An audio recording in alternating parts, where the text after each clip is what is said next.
આ નોટ પર જે ચહેરો છે એ માણસને દુનિયા મહાત્મા કહે છે, પણ આજકાલ આપણા દેશમાં કેટલાક લોકો આ જ માણસના હત્યારા અને દેશભક્ત કહેવા લાગ્યા છે. નમસ્કાર, આપની સાથે હું સદ્દામ, આપ છો યોર ન્યૂઝ પર.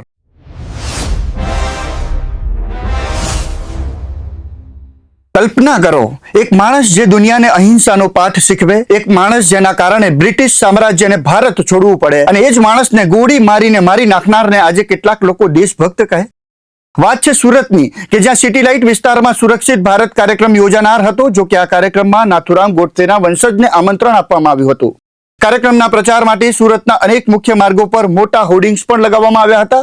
આ બેનરોમાં નાથુરામ ગોડસેને દેશભક્ત તરીકે દર્શાવવાનો પ્રયાસ હોવાનો આક્ષેપ કોંગ્રેસ દ્વારા કરવામાં આવ્યો છે. કોંગ્રેસ દ્વારા ભારે વિરોધ કરવામાં આવ્યો, જેના કારણે આ કાર્યક્રમ રદ કરવામાં આવ્યો હતો. ગાંધીજી વિશે એક ખૂબ સુંદર વાત કહેવામાં આવે છે. તમે ગાંધીજીને મારી શકો છો, પણ તેમના વિચારોને નહીં, કારણ કે ગાંધીજી કોઈ વ્યક્તિનું નામ નથી. ગાંધીજી એક વિચાર છે, સત્યનો વિચાર, અહિંસાનો વિચાર. ગોળી ચલાવનાર લોકો હીરો બની શકે, પરંતુ માનવતા શીખનાર લોકો જ મહાત્મા બને છે. કોંગ્રેસે આ કાર્યક્રમ રદ કરાવ્યો, પણ આ લોકોમાંથી ગાંધીજી વિશેના વિચારો કેવી રીતે બદલી શકશે?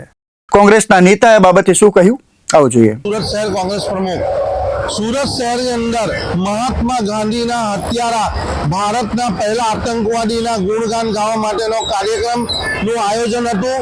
એ આયોજનની જાણ થતાં અમે સુરત શહેર કોંગ્રેસ સમિતિ ત્યાં પહોંચી ગઈ અને ત્યાંના આયોજકો અને ત્યાંના લોકોને જે સ્થળ છે એ સ્થળ અને પોલીસને અમે માહિતગાર કરી અને તાત્કાલિક પ્રોટેસ્ટ નોંધાવ્યો અને એ નોંધાવવા માટે આંદોલનની ચીમકી આપી.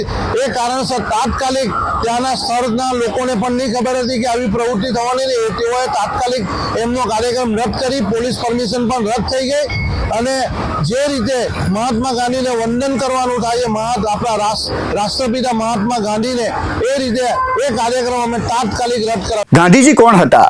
એક એવો માણસ જેની પાસે ન તો સત્તા હતી, ન તો સેનાઓ હતી, ન તો હથિયાર હતા, છતાંય દેશને અંગ્રેજોથી આઝાદ કરાવવાની તાકાત એમની અંદર હતી. મહાત્મા ગાંધીને નાથુરામ ગોડસેએ ગોળી મારી હતી. 30 જાન્યુઆરી 1948 દિલ્હીના બિરલા હાઉસમાં સાંજનો સમય હતો.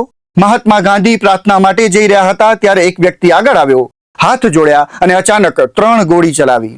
ગોળી ચલાવનારનું નામ હતું નાથુરામ ગોડસે. તે દિવસે માત્ર એક માણસનું મૃત્યુ નહોતું થયું, તે દિવસે અહિંસાના સૌથી મોટા પ્રતીક પર ગોળી ચાલી હતી.